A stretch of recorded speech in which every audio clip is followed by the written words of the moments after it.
Hello दोस्तों, study IQ वाला channel पर आप सभी का स्वागत है। जैसा हम लोग जानते हैं कि आरआरबी 2026 में बम्पर वैकेंसी आने वाली हैं और उसके अंदर कंटिन्यूसली जैसे कि आप देख सकते हैं कि सेक्शन कंट्रोलर जिसका एग्ज़ाम 11 से 12 फरवरी के बीच होगा। टेक्नीशियन का फिर एग्ज़ाम इसके बाद आने वाला है, ग्रेड 1 ग्रेड 3 का। फिर आपका असिस्टेंट लोको पायलट, फिर आपका आएगा ग्रेजुएट लेवल एनटीपीसी और एक एनटीपीसी है आपका अंडर ग्रेजुएट लेवल। और ग्रुप डी की वैकेंसी है तो आप लोग देख ही चुके हैं कि 22,000 वैकेंसियाँ इसकी आ चुकी हैं, ठीक है ना। तो इसीलिए मैं आप सबके लिए पावर सीरीज लेके आ चुका हूँ। हमारा मेन टारगेट रहेगा आरआरबी 2026, ये हमारा मेन टारगेट रहेगा, जिसके अंदर ये सारे जितने भी आपके सामने जितने भी ये एग्ज़ाम दिखाई दे रहे हैं आपको, ये सारे के सारे हम इसमें इस सीरीज़ में हम क्लियर करेंगे, कवर करेंगे। और मैथ के जितने भी क्वेश्चन बनेंगे या जितने भी क्वेश्चन 2025 के अंदर आए हैं वो सारे मैं इस पावर सीरीज़ में करवाऊँगा, चाहे वो आपके सेक्शन कंट्रोलर के आ जाएँ या फिर एएलपी के हों या फिर ग्रेजुएशन लेवल के हों या अंडर ग्रेजुएट हों या ग्रुप डी हों या फिर असिस्टेंट लोको पायलट हो या ग्रेड 1 हो या ग्रेड 3 हो। तो मैं ये सीरीज़ लेकर आ चुका हूँ आप लोगों के लिए। तो अपनी तैयारी को बेहतर बनाते रहें और इस सीरीज़ में जितने भी मैं क्वेश्चन कराऊंगा वो क्वेश्चन आप लोग करते रहें। इन्हीं में से मैं दावा करता हूँ, इन्हीं में से आपके ज़्यादातर क्वेश्चन आपको मिलेंगे। और बहुत से बच्चे ऐसे भी हैं जिनसे मैंने ये कंफर्म करा है कि जितने भी 2025 के अंदर एग्ज़ाम हुए हैं मैथ के क्वेश्चन रिपीट हो रहे हैं, ज़्यादातर क्वेश्चन रिपीट ही मिल रहे हैं आपको। तो ये पावर सीरीज़ आप लोगों के लिए अहम रोल निभाएगी। तो जितने भी इसके प्रीवियस ईयर क्वेश्चन पेपर हुए हैं 2025 के अंदर, जितने भी एग्ज़ाम हुए हैं आरआरबी रेलवे के, वो मैं सारे डिस्कस करूँगा, सारे सॉल्व कराऊँगा आपको, ठीक है ना। आप लोग उसी बेसिस पर अपनी तैयारी करते रहें, ठीक है ना। तो आज मैं आपको अंडर ग्रेजुएट का पहला पेपर कराने जा रहा हूँ, जो कि आया था 1 सितंबर 2025 को जो एग्ज़ाम हुआ था। शिफ्ट 1 है एनालिसिस, इसका मैं कराने जा रहा हूँ आपको। आपका ये मैथ का पेपर हुआ था अंडर ग्रेजुएट का, ठीक है ना, जिसमें पहला क्वेश्चन आपका ये पूछा गया है कि एक खुला धातु का बॉक्स 60 सेंटीमीटर लंबा, 40 सेंटीमीटर चौड़ा और 23 सेंटीमीटर ऊंचा है। बॉक्स की मोटाई 3 सेंटीमीटर है। यदि बॉक्स में यूज़ 1 सेंटीमीटर क्यूब धातु का भार 0.5 ग्राम है तो बॉक्स का भार केजी में हमें बताना है, ठीक है ना। तो जैसा कि हम लोग जानते हैं बॉक्स का एक होता है आउटर वॉल्यूम और एक होगा इनर वॉल्यूम। तो आउटर वॉल्यूम आपके सामने दिया गया है, लंबाई गुणा चौड़ाई गुणा ऊंचाई। तो लंबाई गुणा चौड़ाई गुणा ऊंचाई, ये तीनों हमने आपके सामने रख रखी हैं जो कि हमें दी गई हैं। इनका आपस में मल्टीप्लाई करेंगे तो आएगा 55,200 सेंटीमीटर क्यूब, ठीक है ना। फिर हम इसके इनर लेंथ निकालेंगे। अच्छा, इनर लेंथ निकालने के लिए जो हमें ये मोटाई दी गई है इसका 2 न करके हमें इसमें से लेस करना है लंबाई में से। तो इसका हमने 2 गुना किया मोटाई का, 3 दूनी 6 और 6 को हमने इसमें लेस किया तो 54। ऐसे ही हमें चौड़ाई में से घटाना है, यह आएगा 34। हाइट हम एक बार ही काउंट करेंगे, 2 बार काउंट नहीं करेंगे, ठीक है ना। इस और 23 में से फिर हम 3 को घटाएंगे तो 20 आएगा। फिर इनका आपस में हम लोग मल्टीप्लाई करेंगे, जैसे मल्टीप्लाई हमने यहाँ किया था। मल्टीप्लाई करने के बाद एक आएगा आपका 36,720। इस वाले आउटर वॉल्यूम को इस वाले इनर वॉल्यूम से लेस करना है तो हमारा वॉल्यूम ऑफ मेटल निकल के आ जाएगा, ठीक है ना। फिर हमें इसका वेट निकालना है। वेट निकालने के लिए हम क्या करेंगे, जो हमारा मेटल का वॉल्यूम निकल के आया है उसमें हम 0.5 ग्राम का हम मल्टीप्लाई करेंगे और इसको केजी में बदलने के लिए 1000 से डिवाइड करेंगे। जब हम 1000 से इसका डिवाइड करेंगे, इसको सॉल्व करेंगे, तो हमारा आंसर आ जाएगा 9.24 kg, जो कि इसका राइट आंसर है। चलिए सेकंड क्वेश्चन पर चलते हैं। दूसरा क्वेश्चन आपका क्या कह रहा है दोस्त? दूसरा क्वेश्चन आपका कह रहा है दोस्तों कि 490 और 10 का मध्यानुपात। जैसा कि हमें पता है कि मध्यानुपात का जो फॉर्मूला होता है वो √AB होता है। तो इन दोनों मानों को हम इसके अंदर रख देंगे, जो कि हमारा हो जाएगा 4900। इसका रूट निकालेंगे 7। 49 का रूट होता है 7, 100 का रूट होता है 10। दोनों का मल्टीप्लाई करेंगे, 70 आपका आंसर आ जाएगा। ठीक है, राइट आंसर 70। नेक्स्ट क्वेश्चन 5.1 और 0.102 का एलसीएम। तो सबसे पहले हम क्या करेंगे, इनको हम बराबर करेंगे। बराबर किस तरीके से करेंगे? दोनों में 1000 का गुणा करेंगे, जिससे हमारे पास पहली वैल्यू आएगी 5100, दूसरी वैल्यू आएगी 102। इनका हम गुणनखंड करेंगे, जैसा कि हमने किया है 17 × 51, 2 4 और 5 5 25। ठीक है ना, ऐसे ही हमने नीचे वाले का गुणनखंड किया है 17 × 51, 51 दूनी 102। टोटल एलसीएम कितना आएगा इसका? जितने भी मैक्सिमम फैक्टर वाले हैं उनको हम यहाँ लिखेंगे। 2 4, 3 पे घात 1 है तो 3, 5 पे घात 2 है तो 5 25, 17 पे घात 1 हो गया, 17 पे घात 1 यानी पावर 1 है तो 17 पर पावर 1 है तो 17 लेंगे। आपस में इनका मल्टीप्लाई करे होगा, जो कि आएगा 5100। ठीक है ना, 5100 आने के बाद इसमें हम 1000 का डिवाइड करेंगे, क्योंकि हमने पहले मल्टीप्लाई किया था 1000 का, इसलिए हम अब डिवाइड करेंगे, जो कि वैल्यू आएगी आपकी 5.1। ये होगा पर आपका राइट आंसर। नेक्स्ट क्वेश्चन क्या कह रहा है? नेक्स्ट क्वेश्चन दोस्तों कह रहा है, एक व्यक्ति 24 किलोमीटर प्रति घंटा की चाल से साइकिल चलाकर एक पुल को 3.1 मिनट में पार करता है। पुल की लंबाई बताओ। चाल बराबर दूरी बट्टी समय, ये हमको पता है। चाल की जगह हम ये रख देंगे वैल्यू। दूरी हमें लंबाई में निकालनी है। समय हमको दिया गया है 3.1 मिनट। ठीक है ना, 3.1 मिनट।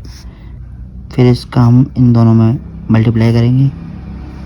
ठीक है ना, और मिनट में इसको हम घंटे में बदलने के लिए क्या करेंगे, आवर में इसको बदलने के लिए 60 का हम मल्टीप्लाई करेंगे। 60 का हम डिवाइड करेंगे इसके नीचे और आपस में तीनों को मल्टीप्लाई करेंगे, जिससे हमारे पास वैल्यू आ जाएगी। अच्छा, इसको हम डिवाइड करेंगे 6 चौक 24, 6 दाई 60। ठीक है ना, 4 का 3.1 में मल्टीप्लाई होगा और 0 1 यहाँ से हटा के हम यहाँ लगा देंगे दशमलव, तो 1.24 किलोमीटर आ जाएगा। ठीक है ना दोस्तों। नेक्स्ट क्वेश्चन क्या कह रहा है? नेक्स्ट क्वेश्चन आपसे कह रहा है, 5000 रुपये के अंकित मूल्य पर एक विक्रेता 10% और 5% की क्रमिक छूटें देता है। इसका हमें एसपी निकालना है, विक्रय मूल्य। कुछ नहीं, सिंपल है। 5000 यहाँ रख देंगे।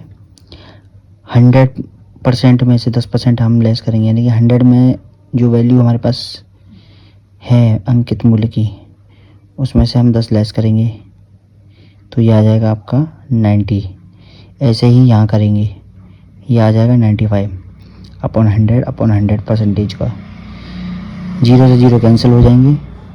ठीक है ना, 9 पंजे 45, 45 का 95 में मल्टीप्लाई होगा, जो कि वैल्यू आएगी 4275। 4275 रुपये इसका सही आंसर होगा।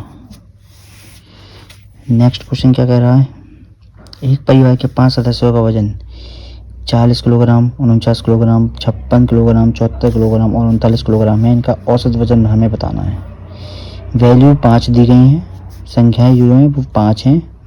इनका आपस में पहले हम जोड़ेंगे, इनको जो कि आएगा 258। 258 में हम 5 का भाग करेंगे, डिवाइड करने के बाद जो निकल के आएगा वो आएगा 51.6। तो इसका आंसर है ये। अगले क्वेश्चन पे चलते हैं। अगला क्वेश्चन कह रहा है 5 वर्ष पहले एक पिता की आयु उसके पुत्र की आयु के 2 गुने से 11 वर्ष अधिक थी। अब से कितने वर्ष बाद उसकी आयु उसके पुत्र की आयु की 2 गुनी हो जाएगी। ठीक है ना। तो पहला समीकरण बनेगा फादर से 5 साल पहले, जो फादर हैं इसके लड़के के 5 साल पहले उनकी जो क्या था, उसके पुत्र की आयु के 2 गुने, यानी कि पुत्र की आयु ये रही 5 साल पहले, ब्रैकेट के अंदर दुगनी हो जाती है। ठीक है। और कितनी हो जाती है? दुगनी से 11 वर्ष अधिक। तो 11 वर्ष हम इसमें ऐड करेंगे ताकि हम बराबर हो सकें फादर की एज के। बराबर ऑन करने के बाद इसको सॉल्व करेंगे। ठीक है ना। 2 का अंदर गुणा करेंगे तो ये हो जाएगा 2s माइनस 10 प्लस 11।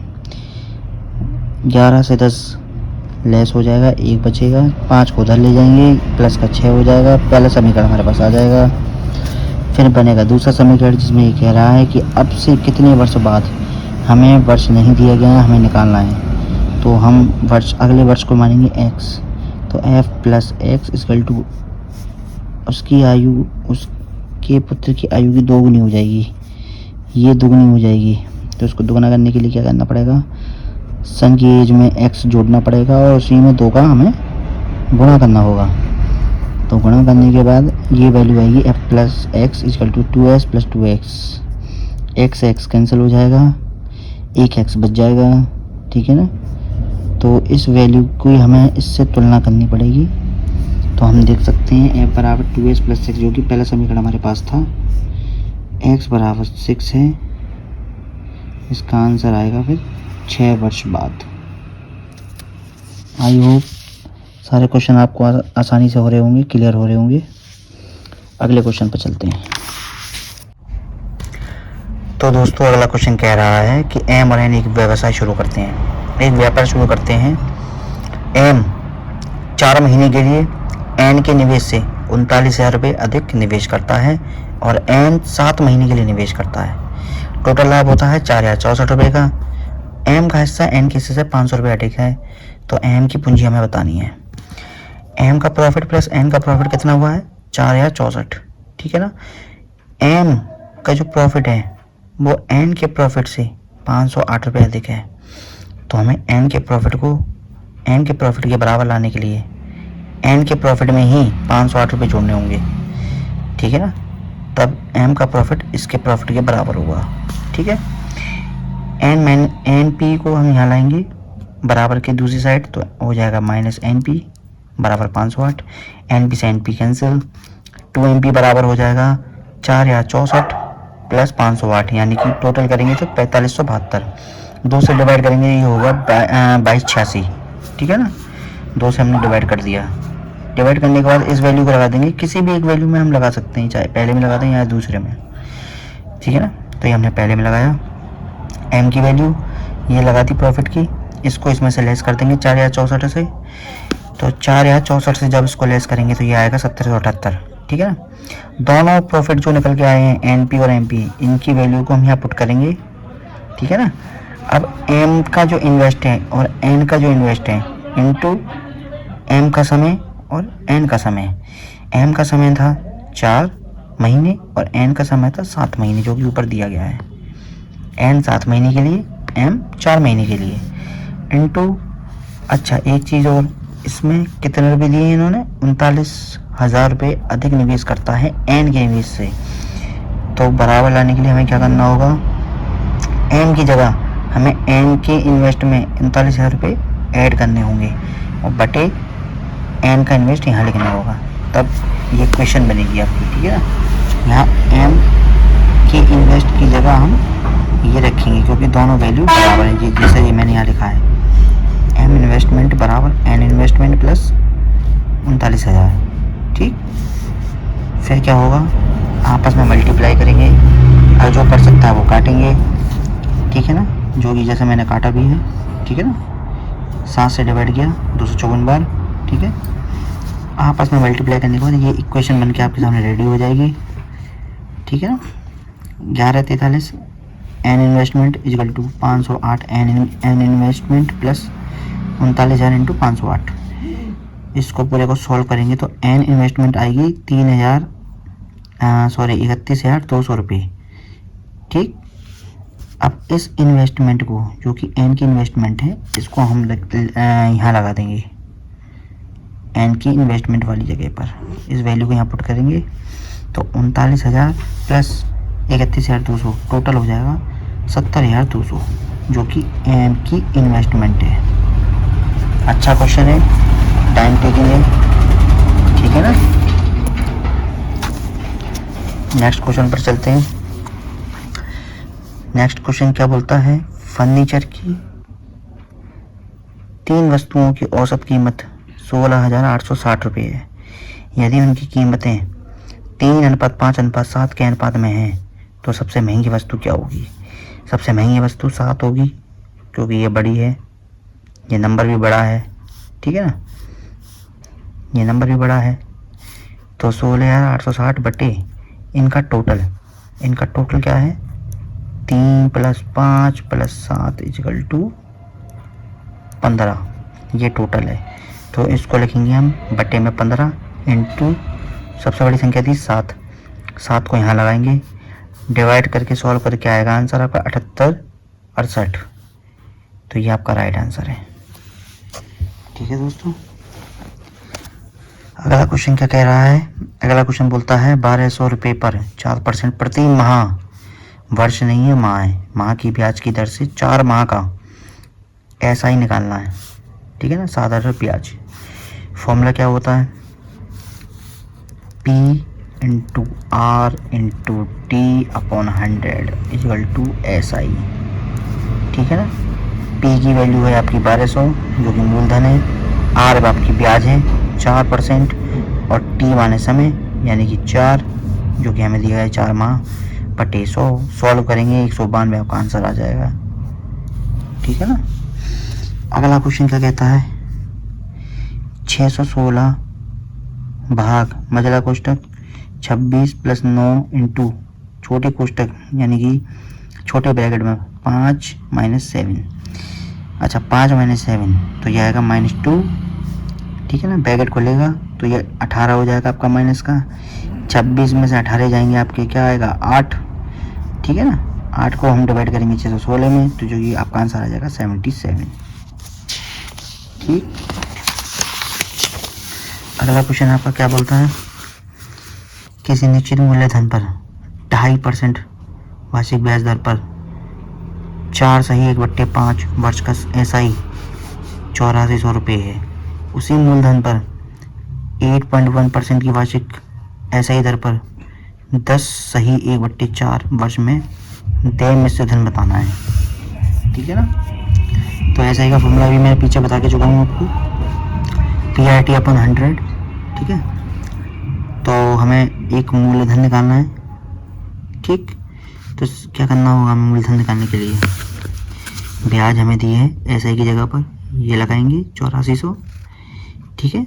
P × 2.5 आपका ये दिया है इंटू 5 × 20 और 1 × 21, ठीक है ना। तो 21/5 × 100 ये आपकी इक्वेशन बन गई। काट कूट के सॉल्व करेंगे, ठीक है। तो इसका आ जाएगा आपका 80,000 रुपये, मूलधन निकल के आएगी आपकी 80,000 रुपये, ठीक।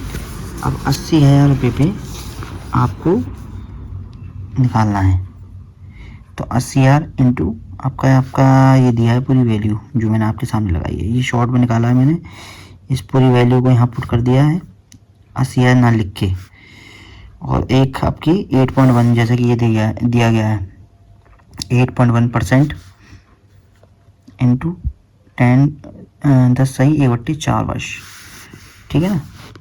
तो ये हो जाएगा 10 × 40 और 1 × 41, 41/4 इंटू 100। पूरा सॉल्व करेंगे हम इसको तो हमारे सामने जो वैल्यू आएगी वो आएगी 400/5 इंटू 81 इंटू 41/4। 4 से 400 को डिवाइड करेंगे 100 बार 5 दूनी 10, यानी कि ये 20 बढ़ जाएगा। 5 चौक 20, 20 दूनी 40, 20 बार चला जाएगा, ठीक है ना। 20, 81 और 41 तीनों का आपस में हम मल्टीप्लाई करेंगे तो हमारा आ जाएगा 66,420। ये आपका ब्याज है। मिश्र धन निकालने के लिए इसमें 80,000 रुपये और ऐड करने होंगे, जो कि आपका निकल के आएगा 1,46,420, ठीक है ना। ये आपका राइट आंसर है। थोड़ा सा टाइम टेकिंग है पर क्वेश्चन अच्छा है, आसानी से सॉल्व हो जाएगा, ठीक। अगला क्वेश्चन कह रहा है कि एक उत्पाद का अंकित मूल्य यानी मार्क प्राइस 7500 रुपये है। इस पर 8% और 5% की दो छूट दी गई हैं। अंतिम विक्रय मूल्य यानी एसपी बताना है। वही प्रोसेस है जो पिछले क्वेश्चन में हम लोग करके चुके हैं।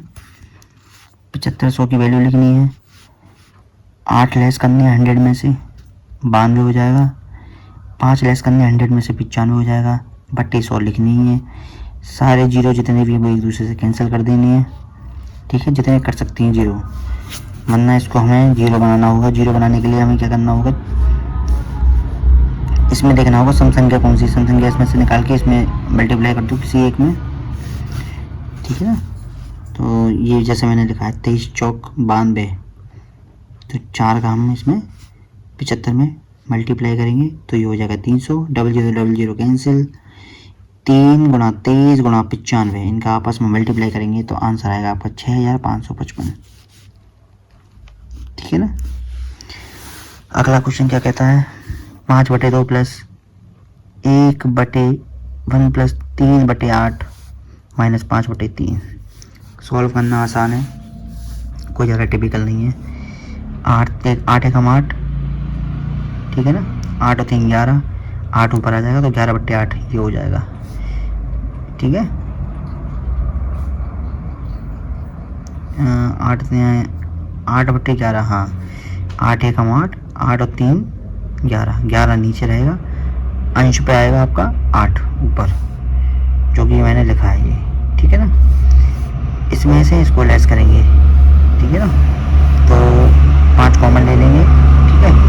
3 में से 2 लेस होगा और 3 दूनी 6, नीचे वालों का हरों का गुणा होगा, हर का गुणा हो जाएगा एक दूसरे में, तो 5/6, 3 में से 2 गया 1, यानी 5/6 ये आ चुका है। अब 5/6 प्लस 8/11, 11 6 66, 6 का 66 में भाग लगाएंगे 11 बढ़ जाएगा, 11 5 55, ऐसे ही 11 6 66 4 48, 55 48 ऐड करेंगे 103/66, आपका आंसर आ गया, ठीक है ना। अगला क्वेश्चन बोल रहा है 60 किलोमीटर की दूरी तय करने में पिण्य को अमन से 6 घंटे अधिक लगते हैं। यदि पिण्य अपनी चाल दुगनी कर दे तो उसे अमन से 9 घंटे कम समय लगेगा। पिण्य की चाल बतानी है, ठीक है। डिस्टेंस कितनी है, डिस्टेंस सेम है तो डिस्टेंस सेम लेके चलेंगे, तो 60 बटे पिण्य की चाल कितनी है, नहीं दी गई है, कोई नहीं, इजगल टू अमन की चाल कितनी है, वी अमन की चाल जो है उसमें क्या बोला गया है, पिण्य को अमन से 6 घंटे अधिक, पिण्य को अमन से 6 घंटे अधिक लगते हैं, पिण्य को लगते हैं 6 घंटे अधिक, ठीक है ना। तो अगर बराबर करना है हमें तो अमन में हमें 6 घंटे जोड़ने होंगे ताकि हम इन दोनों के जो समय है उसको बराबर कर सकें, क्योंकि समय पिण्य को ज़्यादा लग रहा था 6 घंटे का, इसीलिए इसको बराबर करने के लिए हमने अमन के में 6 जोड़ा है, ठीक है।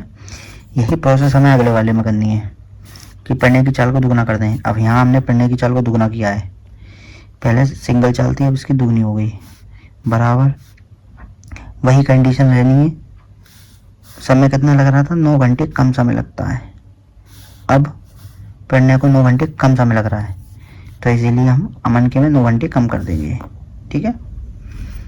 ये और ये सेम है तो एक दूसरे से को कट जाएगा, ठीक है, जब हम इसको लेस करेंगे माइनस करेंगे, ठीक है। तो हमारे सामने इक्वेशन बन के आ जाएगी 60/VP माइनस 60/2VP बराबर, ये माइनस माइनस प्लस हो जाता है तो 9 6 15 हो जाएगा।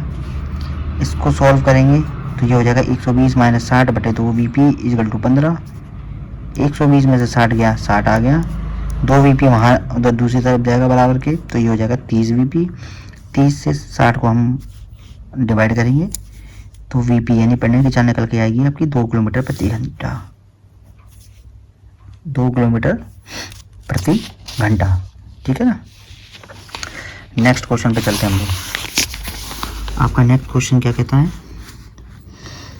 पाइप ए किसी टैंक को 2 घंटे में भर सकता है, पाइप बी उसी टैंक को 25 घंटे में भर सकता है। अच्छा ये 20 घंटे है, ठीक है ना दोस्तों, सॉरी, पाइप ए किसी टैंक को 20 घंटे में और पाइप बी उसी टैंक को 25 घंटे में भरता है, और पाइप सी उसी टैंक को 10 घंटे में भर सकता है। यदि तीनों पाइप को एक साथ चालू कर दें तो टैंक को भरने में समय कितना लगेगा। तो ए भर रहा है 20 घंटे में, बी भर रहा है इसको 25 घंटे में, सी भर रहा है 10 घंटे में। एलसीएम आपका आएगा 100, ठीक है ना। अब इसकी क्षमता निकालने के लिए हमें क्या करना होगा, इसकी फ्रिक्वेंसी निकालने के लिए 20 का इसमें भाग लगाना पड़ेगा, 5 बढ़ जाएगा, 25 का इसमें 4 बढ़ जाएगा, 10 का इसमें 10 बढ़ जाएगा। ठीक है, टोटल कितना हो गया 10, 5 15, 4 19, तो 100/19। ठीक है, तीनों पाइप को अगर हम चालू कर देंगे तो ये भर पाएगा टंकी को 100/19 बार। ऑप्शन में कहीं आपको दिखेगा नहीं, इसलिए इसको तोड़ेंगे कैसे, 19 पंजे 95 और 5 100, जो कि ये रहा आंसर। 19 पंजे 95 और 5 जिसमें जोड़ देंगे तो आपका आंसर आ जाएगा। ठीक है, नेक्स्ट क्वेश्चन क्या कह रहा है, -9 माइनस अंदर ब्रैकेट में फिर -60 भाग अंदर ब्रैकेट में फिर -10 प्लस ब्रैकेट के अंदर -2 × 7। ठीक है, आइए सबसे पहले बोर्ड मासूल के हिसाब से हम डिवाइड को सॉल्व करेंगे। तो माइनस के 10 माइनस के 60 आपके एक दूसरे से डिवाइड हो जाएंगे, तो माइनस की वैल्यू कितनी निकल के आएगी इसकी 6, तो -9 -6 और ये हो जाएंगे 7 दूनी 14 माइनस के। ठीक है ना, प्लस माइनस माइनस तीनों को ऐड करेंगे तो -29 आपका आ जाएगा ये। ठीक है, -29 आपका आंसर आ जाएगा। नेक्स्ट क्वेश्चन क्या कह रहा है इसमें दोस्तों, नेक्स्ट क्वेश्चन इसमें बोल रहा है कि अमित ने 150 रुपये प्रति दर्जन की दर से कुछ रबड़ें खरीदी, उसने उन्हें 42 रुपये प्रति रबड़ की दर से बेचा। अब इसका हमें लाभ बताना है।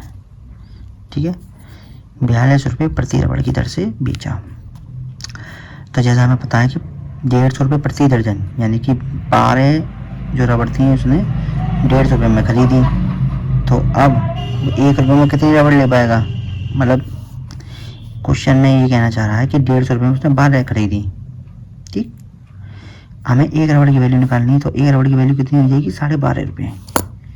ठीक है, 12.5 जो है वो 1 रबड़ की इसकी वैल्यू है, और 1 रबड़ जो वो बेच रहा है, मतलब खरीदी उसने 12.5 में और वो बेचेगा 42 में, तो 42 में से हम इसको लेस करेंगे।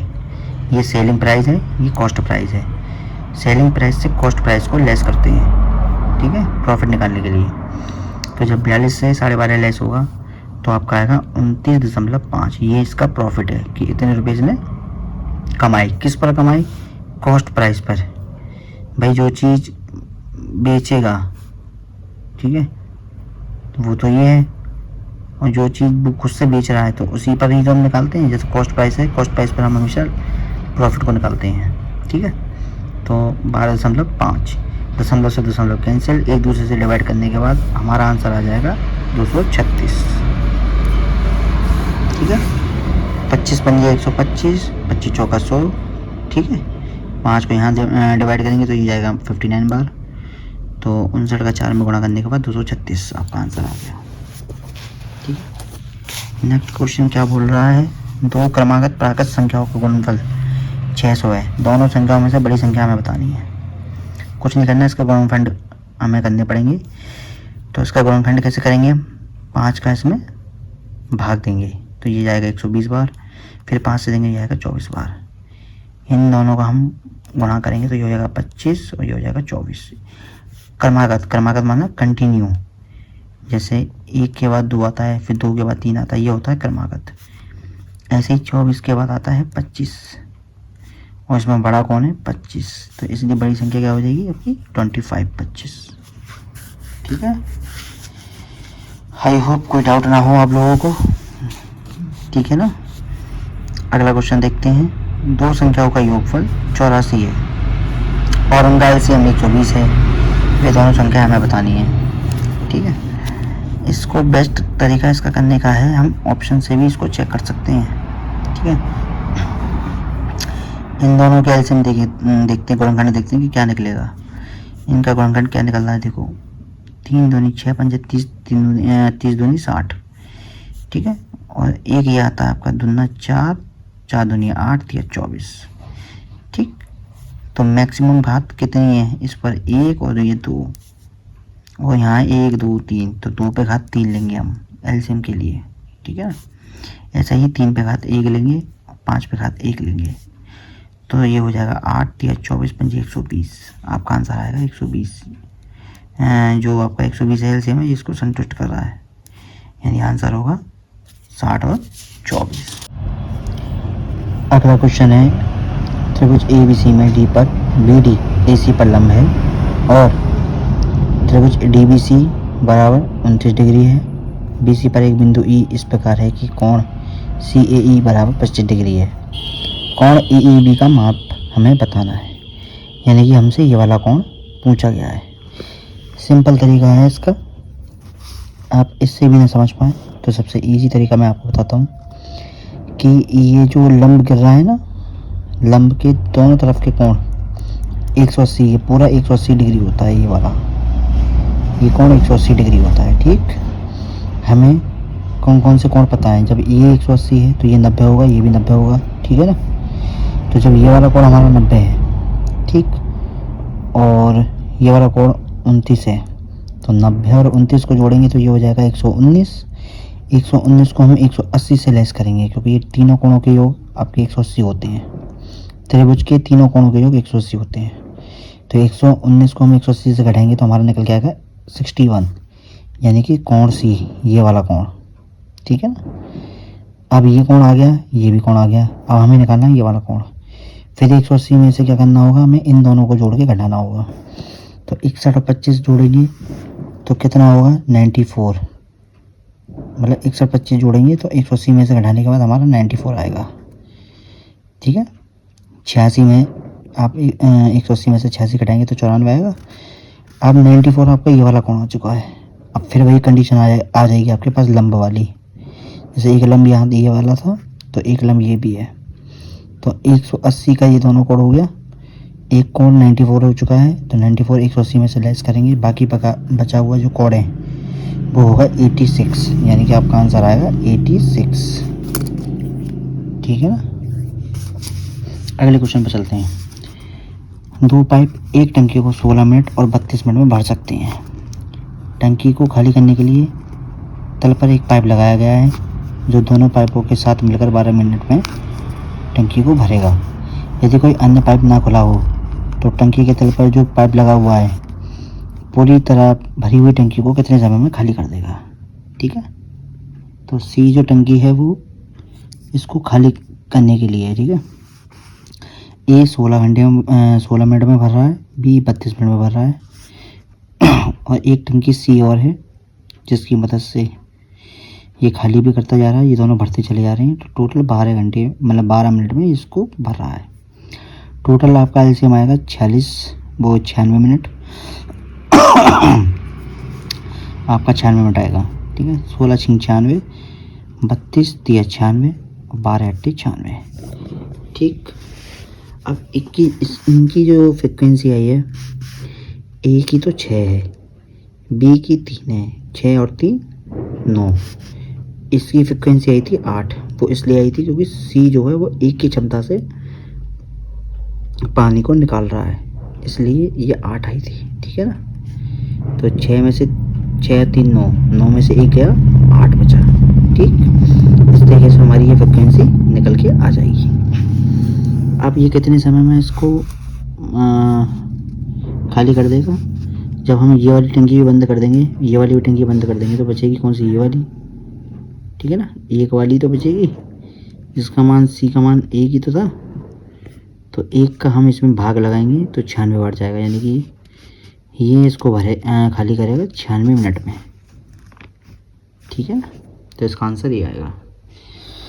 अगला क्वेश्चन आपसे क्या कह रहा है, 50 पुस्तकों का विक्रय मूल्य एसपी 16 पुस्तकों के क्रय मूल्य के बराबर है। हानि या लाभ बताओ। 50 पुस्तकों का विक्रय मूल्य, जो हम 50 पुस्तक बेच रहे हैं, 16 पुस्तकों की क्रय मूल्य, जो हम 16 किताबें खरीद रहे हैं, उसके बराबर है। ठीक, तो इससे हमें साफ पता चल रहा है कि हमें इसमें हानि हुई है। ठीक है, क्योंकि 50 पुस्तकों को जब हम बेच रहे हैं और 16 किताबें खरीद रहे हैं, मतलब किताबें हम कम खरीद पा रहे हैं, बेच हम ज़्यादा पा रहे हैं, लेकिन उसमें हमें उतनी ही वैल्यू मिल रही है जितनी वैल्यू उसकी थी। समझे? तो 16 पुस्तकों की क्रय मूल्य के बराबर बैठ रही है। मतलब हम 50 किताबें बेचेंगे तब हमें 100 रुपये मिलेंगे, और उन्हीं 100 रुपये में हमें 16 किताब मिलेंगी। तो कितनी किताबों का नुकसान होगा? 34 किताबों का। कितनी किताबों में से होगा? 50 में से। 50 किताबों में से 16 किताबों का नुकसान होगा, जो कि हमारे पास 34 निकल के आएंगी। दोबारा आपको समझा देता हूँ, दोबारा समझ लो। ठीक है ना? एक और बात कि जो विक्रय मूल्य है, मतलब 50 किताब हमने 100 रुपये में बेची और 16 किताब उतने ही रुपये में आई, मतलब 100 रुपये में आई, तो कितनी किताबों का नुकसान हुआ? 34 किताबों का। 50 में से 16 गए, 34 किताब आ गई। अब कितने में से हुआ? तो 50 किताबों में से तो हुआ, तो 50/50 इंटू 100। ठीक है ना? 50 दूनी 100, 34 दूनी 68, यानी 68% की हानि होगी। क्लियर? अगला क्वेश्चन देखते हैं। cot square theta equal to 1/1 - a²। ठीक है, थीटा एक न्यून कोण है इधर। ठीक है, और वैल्यू जो है एक पड़ी है, तो हमें sec theta plus cosec theta into ten q theta का मान बताना है। कॉट स्क्वायर थीटा बराबर 1 ये है, तो हमें पता है कि टेन स्क्वायर थीटा बराबर 1 कॉट स्क्वायर थीटा होता है। तो ये वैल्यू जस्ट पलट के ऊपर आ जाएगी, तो ये हो जाएगा 1 - a²। ठीक है, टेन स्क्वायर थीटा का मान। ठीक है, टेन स्क्वायर थीटा हमारा जो है सेक स्क्वायर थीटा है, वो 1 + टेन स्क्वायर थीटा के बराबर होता है। तो टेन स्क्वायर थीटा का मान हमें ये दिया था, इसको यहाँ लगाएंगे, ये हो जाएगा 2 - a²। तो ये रूट में इसको बदलेंगे तो सेक थीटा बराबर हो जाएगा √2 - a²। ठीक, अब हम निकालेंगे कोसेक स्क्वायर, जो कि 1 + कॉट स्क्वायर थीटा के बराबर होता है। कॉट स्क्वायर थीटा का मान यहाँ दिया था, इसको यहाँ पुट करेंगे हम लोग। यहाँ पुट करने के बाद इसको सॉल्व करेंगे तो ये आ जाएगा 2 - a² / 1 - a²। ठीक है, क्योंकि इसको हमने यहाँ गुणा किया, फिर इसमें से एक और एक ये दो, वो एक और एक को जोड़ा 2 हो गए, 2 - a² / 1 - a²। ठीक, तो कोसेक थीटा बराबर हो जाएगा √2 - a² / 1 - a²। उसके बाद इन सभी वैल्यू को हम यहाँ पुट कर देंगे। तो सेक थीटा का हमें यहाँ दिया था वैल्यू, ये यहाँ लगा देंगे। कोसेक थीटा का ये आ गया था, ये यहाँ लगाएंगे, इनटू जो टेन क्यू थीटा था, इसको ten square theta into tan theta में तोड़ेंगे। टेन स्क्वायर थीटा का ये वैल्यू है, इसी पर रूट चढ़ा देंगे तो टेन थीटा का आ जाएगा। ये वैल्यू हमने यहाँ लगा दी है। ठीक, √2 - a² कॉमन ले लेंगे। कॉमन लेने के बाद ब्रैकेट के अंदर 1 + 1/√1 - a² बचेगा, इनटू आपकी जो टेन स्क्वायर थीटा और टेन थीटा की जो वैल्यू निकाली थी वो भी यहाँ आ जाएगी। ठीक, ये और ये एक दूसरे से कट जाएंगे, तो अंदर बचेगी 1 + 1 - a², यानी कि 2 - a²। ठीक है, और रूट में ये वाली चली रही है साथ में। ठीक है, तो ये घात कितनी है? 1/2। ये घात कितनी है? 1। दोनों जुड़ेंगी तो कितना हो जाएगा? 3/2। तो इसका आंसर आ जाएगा 2 - a², उस पर घात 3/2।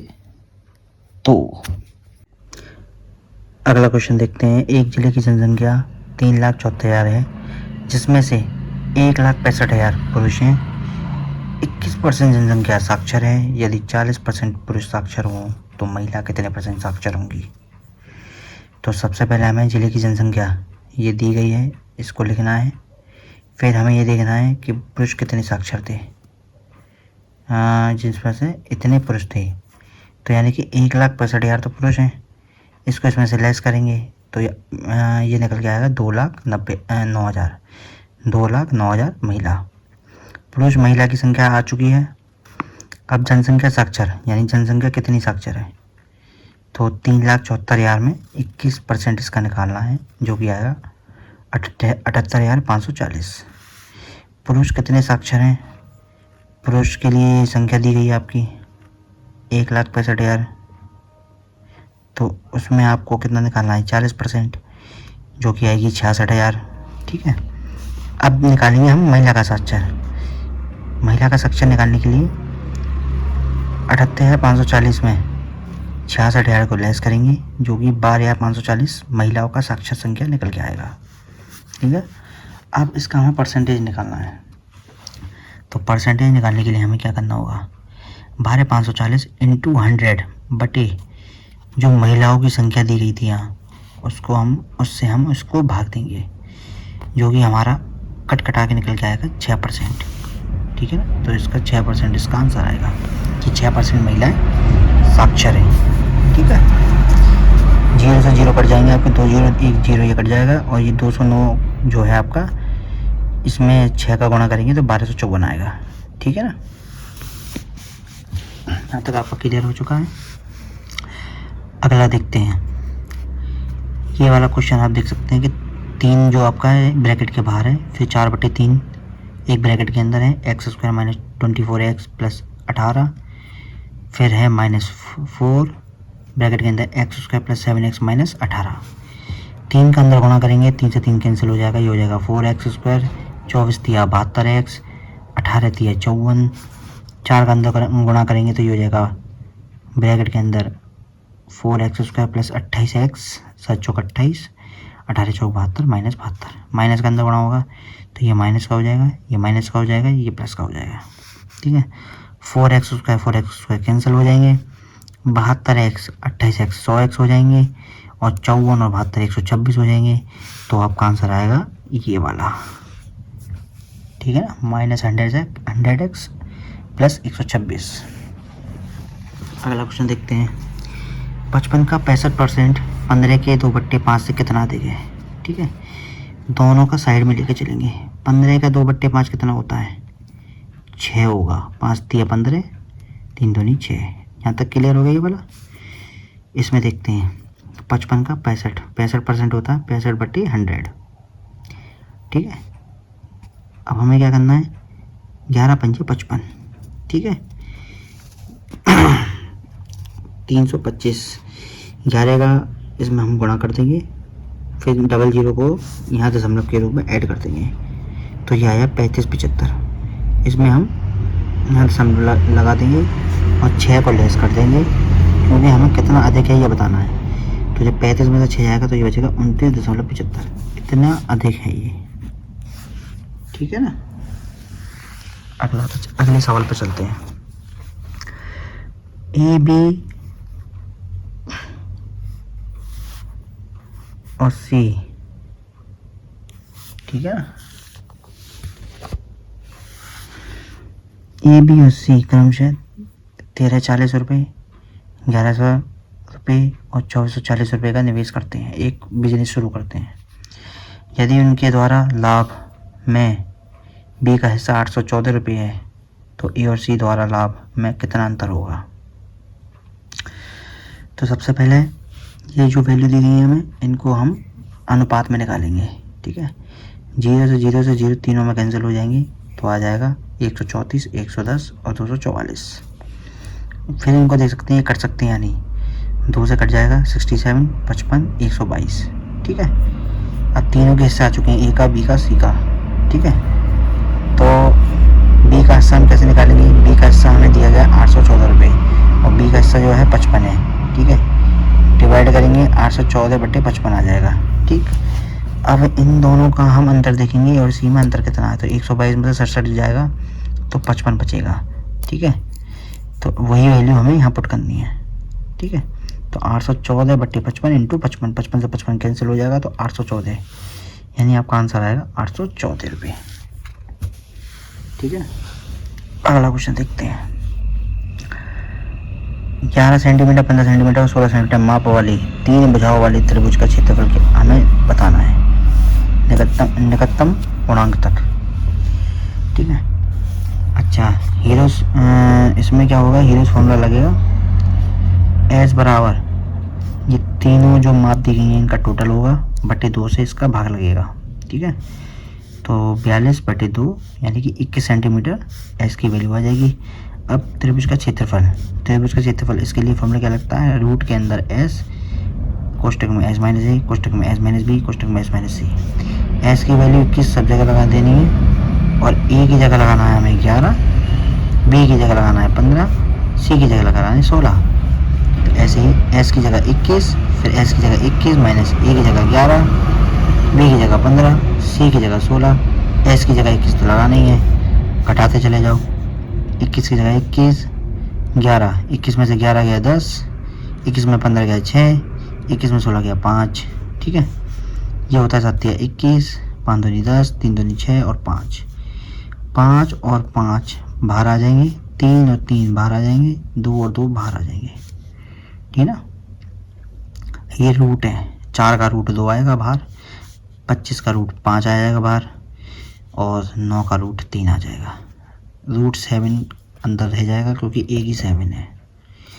5 × 15 = 30 रूट 7, जो कि आंसर में यहाँ पर 30 रूट 7 कहीं नहीं दिखेगा आपको, तो रूट 7 का हमें निकालना पड़ेगा गुणनखंड। तो किस तरीके से निकालेंगे,